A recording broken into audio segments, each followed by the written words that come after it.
So back to clay. Clay is definitely mineral. Absolutely.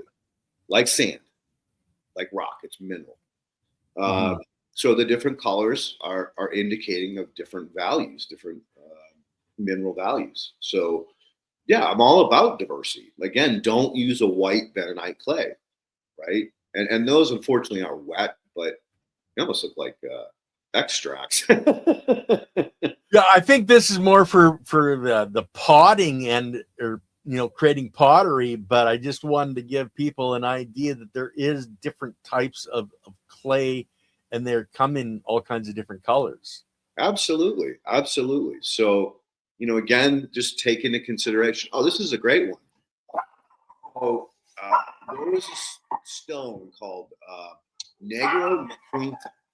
It was a black marble that was very popular in a certain time back when I was cutting stone. And when I cut that black stone, it smelled like swamp. I shit you not. The whole shop stunk like that anaerobic swampy smell. So Yeah. there's mudstone. All right. So that top left corner of the black, that might have actually been a mudstone, not a clay. And the reason you know it's a clay is because you can roll it up like a snake. If you can't roll that stuff up like a snake, or only kind of, then it's contaminated clay. It's not pure clay. Like you can get silt worked in with the clay, just like you can Hmm. get sand worked in with the clay. And if you're making that snake and it feels gritty, well, you got sand in there. Or you roll it up and it just kind of falls apart and falls up. It doesn't really make a snake. Cheetah, knock it off. Sorry, guys. There's nothing. I can't mute myself. Hey, knock it off.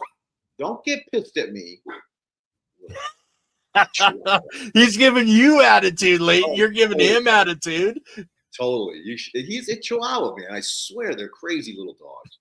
Poe is so much different than he is. But anyway, so again, the goal is to find the purest clay you can. And if you go along a riverbank, you will see big clumps of clay. And generally they'll be colored. They're not mined like Bentonite. They're just part of a soil formation. And you could tell because you can roll it up like a ball and spin it out like a snake, and now it's clay. And again, the more colors that you get, the more diverse mineral profiles that you'll have. And is this something that you can go and buy at a local place, like a concrete plant, or an No, arborist, or no, the way to get clay, and there's very few of these guys out there, is basically golf course builders or golf course building suppliers, because they do blend in the clay. They understand the fertility value of it. So they do add a certain percentage into their soil blends. Um, Mhm. so it gets a little tricky. Now, fortunately, I have unlimited sand silt clay here in California. And I put it out on the net years ago that, hey, if someone wants me to build a horizontal system, I can build it for you. I get it really close. But the shipping's going to kill you, right? It's going to murder you. Yeah. But I can build you the A horizon if you're limited, if you're in a city and you don't have the ability to go out and you're only in a tent and you only need X amount of square feet, then it's definitely doable. Again, it's just going to be expensive to ship it. So that being said, yeah, diversity in color for the clay is really important.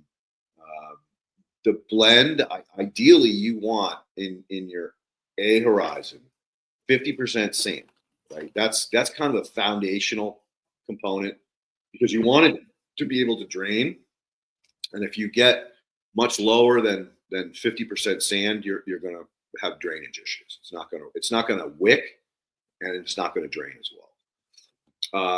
So then you have, your organic matter profile, which is 20%, although I'm pretty confident to say, based on Tom, that could be increased. Now, this is where the math gets a little wonky. So basically, he doubled his organic matter in his A horizon, but we just added more. We didn't like try to get the percentages to be perfect, because it won't work. Like the percentage values that I came up with was 50% sand, 20% organic matter. And then it was 17% clay, because I want the fertility, and 13% or silt, because I don't need a lot of organic matter, in the form of silt. I want some because, again, it has a negative charge. It holds on anions, so you want that. So those are the basic ratios. And does it have to be perfect? No. I think even if you have like a clay silt combination, as long as you're 30%, you're going to be fine. And if you want to double the organic matter, it throws the percentages off. But you just, instead of saying 20% organic matter, whatever the volume of that 20% is, just add another volume of that, whatever that volume is. Does that make sense?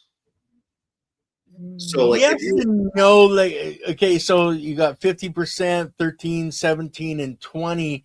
If you want to add more than that 20%, you're going to need to, because you've only got the 100%, you're going to need to reduce it somewhere else. So should you like take a couple of percent off of each one of the other ones?